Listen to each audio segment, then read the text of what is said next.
Rob's Child. Nothing I say is investment advice. Welcome back to the series where we go through every chapter of Benjamin Graham's book, The Intelligent Investor Revised Edition from 1972.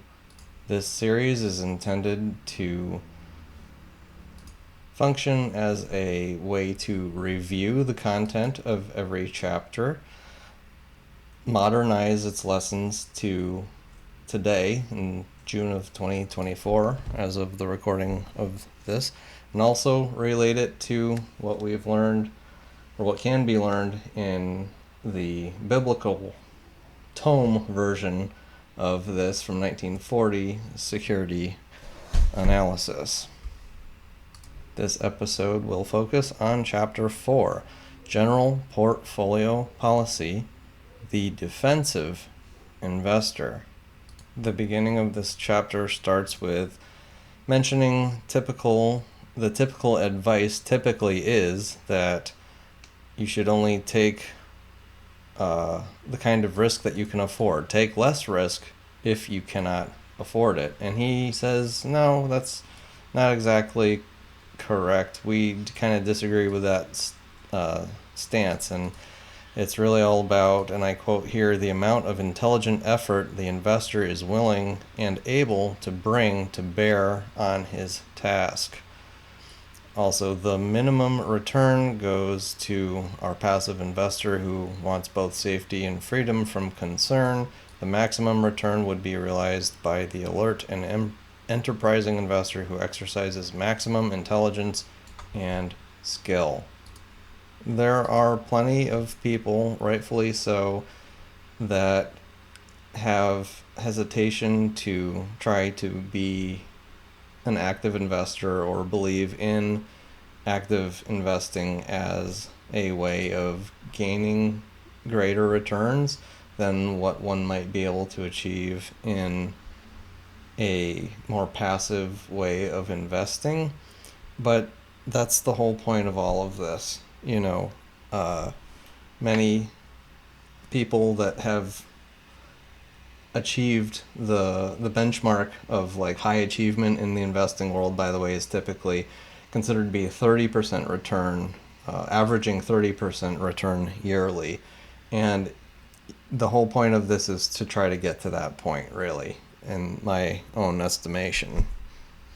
And this can be done by figuring out, a number of things. What's expensive, what's obviously expensive, what's obviously cheap, and taking advantage of situations that come up.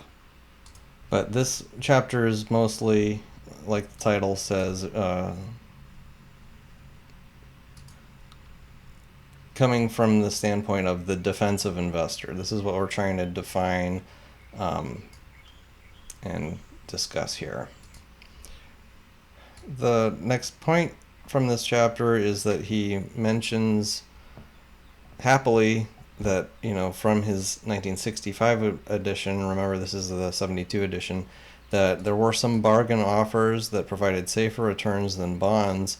He was saying that in 1965, and it turned out to be very right, because bonds from 1965 apparently had lost value from rising rates, as they do, especially the longer the duration, the greater loss of value of a bond can experience, just because rates are going up.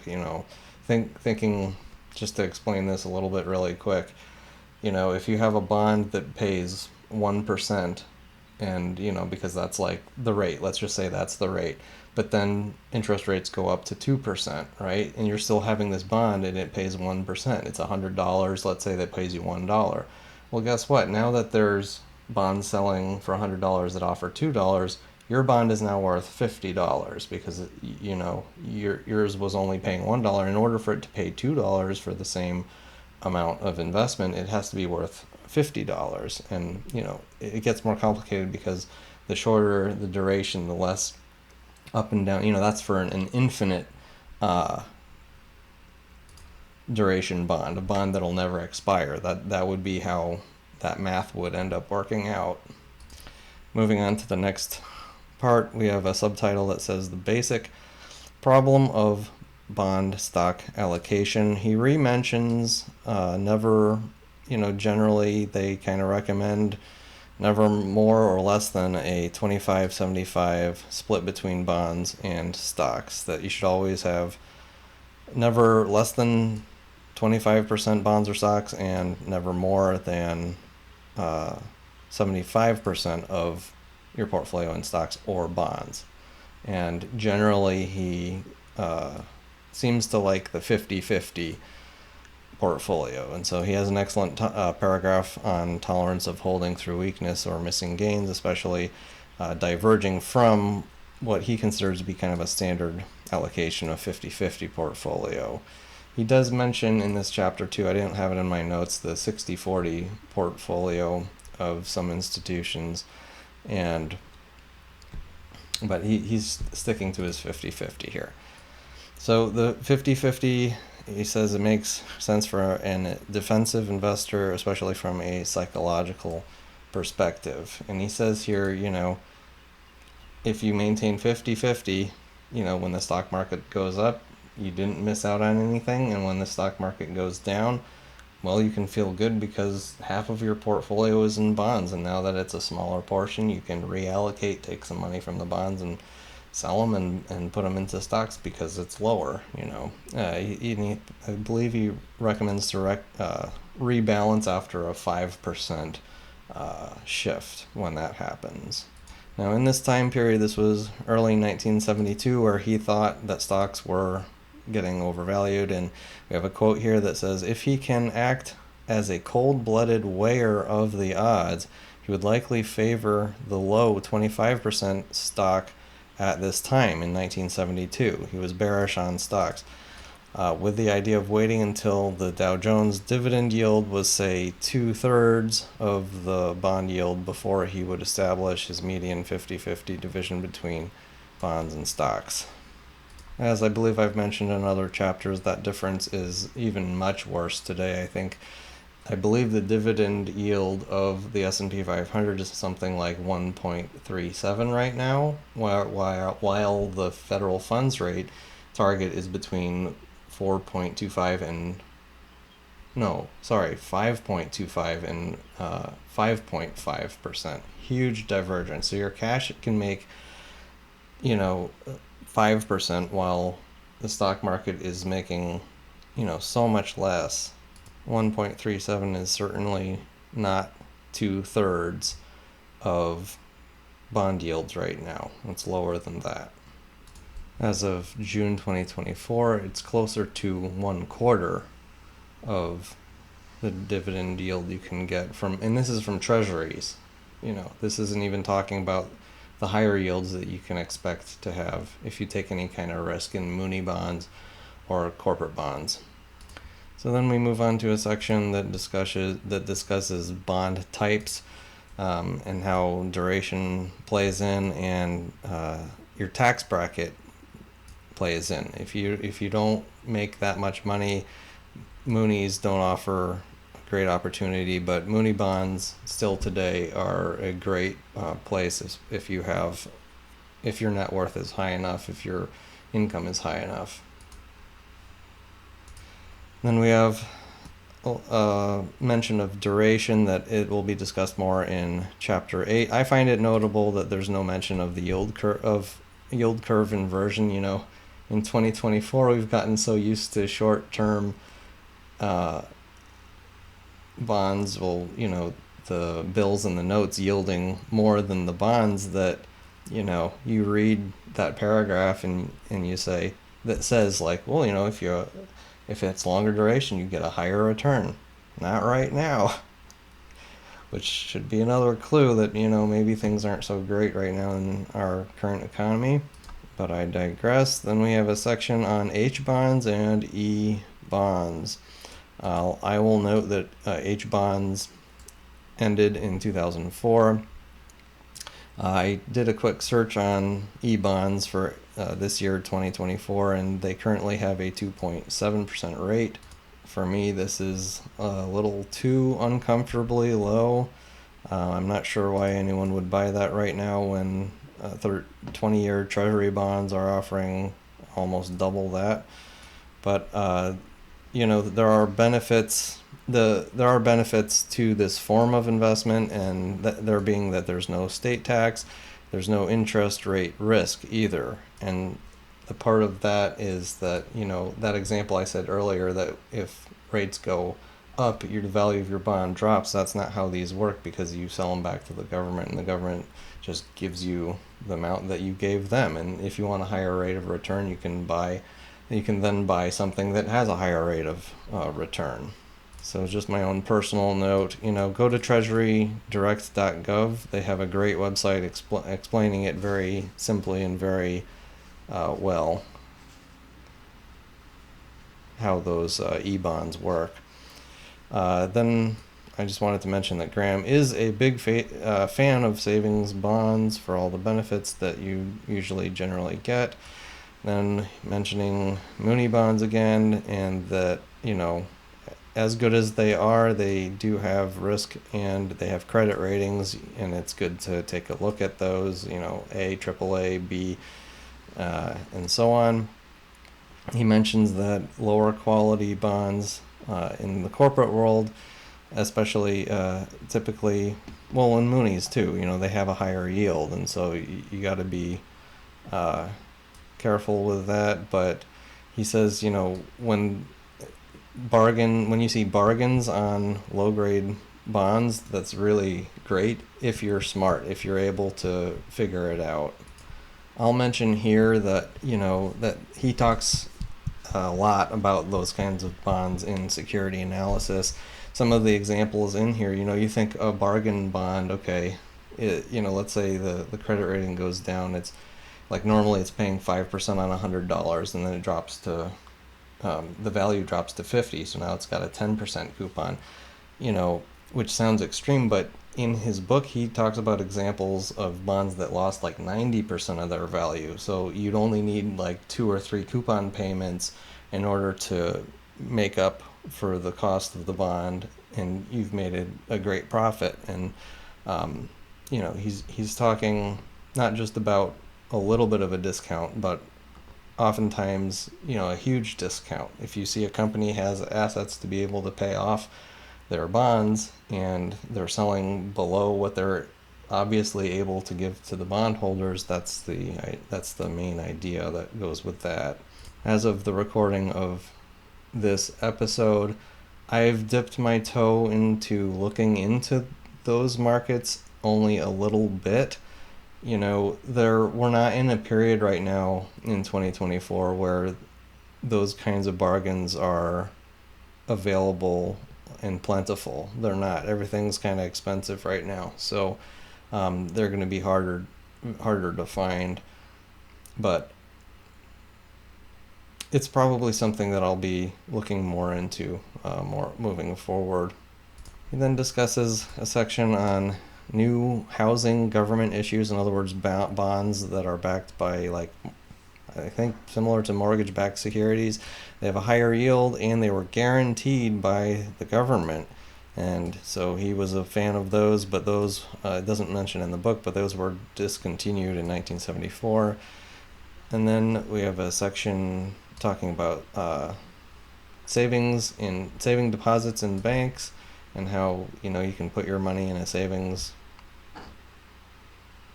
account and it can give you a decent return. Savings accounts, right before COVID, rates were so low that it was like,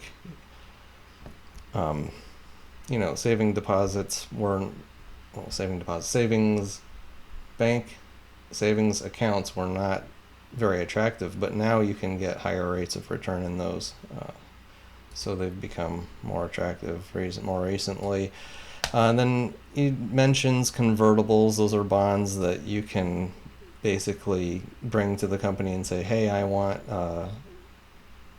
you sold me that bond saying I could turn it in for 10 stocks. And before it wasn't worth that much, but now the stock price is higher.